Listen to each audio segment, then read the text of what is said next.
우리가 지난 시간까지 살펴보았던 로마서 말씀은 구원을 믿음으로 얻는다는 진리에 대하여 역설했습니다. 그리고 이어지는 오늘의 본문은 그 믿음으로 얻는 구원이 구체적으로 무엇인가에 대하여 우리에게 잘 보여주고 있습니다.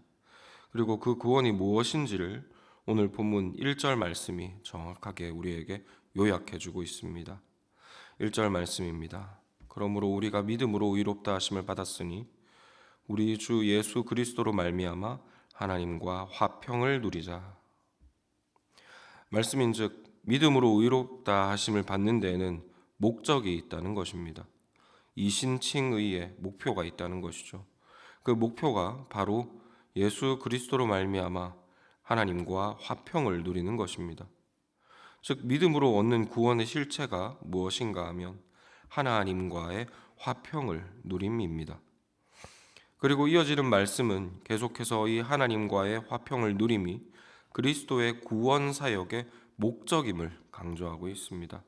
이어지는 5절로 8절 말씀은 그리스도의 십자가 사역이 죄인을 향한 하나님의 사랑의 확증이다라고 설명합니다.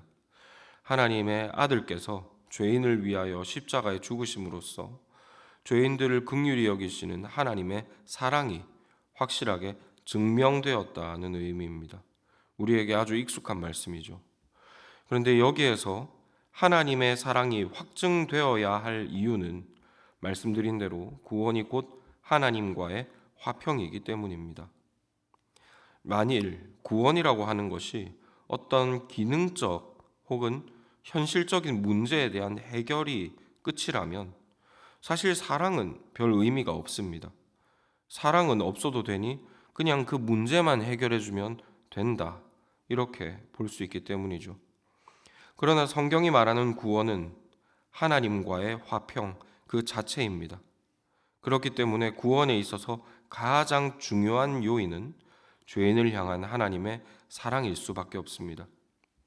하나님이 죄인과의 화평을 바라지 않으신다면, 다시 말해서 하나님께서 죄인들을 미워하신다면 구원은 있을 수가 없는 것입니다.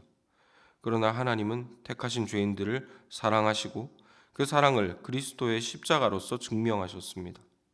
그리고 이를 통해 죄인들과의 화평의 의지를, 곧 구원에 대한 확고한 의지를 하나님은 드러내신 것입니다. 뿐만 아니라 이어지는 10절 말씀은 그리스도의 부활까지도 우리와 하나님과의 화평을 위한 것이다 라고 교훈하고 있습니다. 이처럼 그리스도의 구원 사역은 철저하게 하나님과 죄인을 화목케 하는 사역입니다. 더 간단하게 말해 성경이 말하는 구원의 본질이란 죄인이 하나님과 다시 화평케 되는 것입니다. 그리고 이와 같은 성경의 구원은 이 세상이 말하고 추구하는 구원과는 큰 차이가 있습니다. 이 세상은 구원을 어떤 문제 해결이다라고 말합니다. 내가 당면한 이 문제가 해결되는 것, 내가 처해 있는 이 부족함이 채워지는 것, 이런 것들을 가리켜 세상은 구원이라고 말한다는 것입니다. 물론 전혀 틀린 개념은 아닙니다. 성경이 말하는 구원 역시 이런 요소들을 포함하고 있기도 합니다. 그러나 이런 것들은 모두 표면적이고 현상적인 문제에 불과합니다. 나무에 잎이 마르고 열매가 맺혀지지 않는 근본적인 원인은 가지에 있지 않죠. 훨씬 더 근본적인 곳, 줄기와 뿌리에 있습니다. 그리고 성경은 이와 같은 문제의 문제의 뿌리를 생명의 근원이신 하나님과 단절되었기 때문이다 라고 진단합니다. 인생들에게 찾아오는 모든 문제들이 사실은 하나님과의 단절로부터 시작되었으며 거기에서부터 파생된 여러 가지 죽음의 잔가지들이 우리가 당면하는 여러 문제들로 나타난다라고 교훈합니다. 그래서 성경은 인생의 근본적인 구원을 하나님과의 화평에서 찾습니다. 또 여기에서부터 모든 문제를 해결해 가야 한다라고 교훈합니다. 물론 이것은 우리에게 아주 익숙한 진리입니다. 하지만 그럼에도 우리가 문제를 해결하는 방식들을 생각해 보면 이 익숙한 진리의 순서가 아니라 이 세상이 쫓아가는 수박 겉핥기식의 방식으로 문제를 해결하려 하는 때가 많은 듯합니다.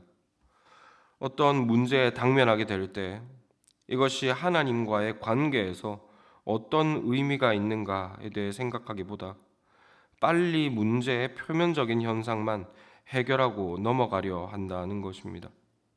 마치 장자권을 얻기 위해서 자기 형을 속이는 것으로 문제를 해결하기로 했던 야곱과 같이 구원의 근원에 대해서는 생각을 해보지 않고 일단 이 현상적인 문제만 해결하고 지나가려 한다는 것입니다. 그리고 야곱의 삶을 통해서 우리가 알 수 있듯 이것은 아주 위태롭고 위험한 일입니다. 당장에 무엇이 이루어지는 듯 보이나 그것은 결코 구원이 아니죠. 모래 위에 집을 짓는 듯한 낭비적이고도 위험한 일인 것입니다.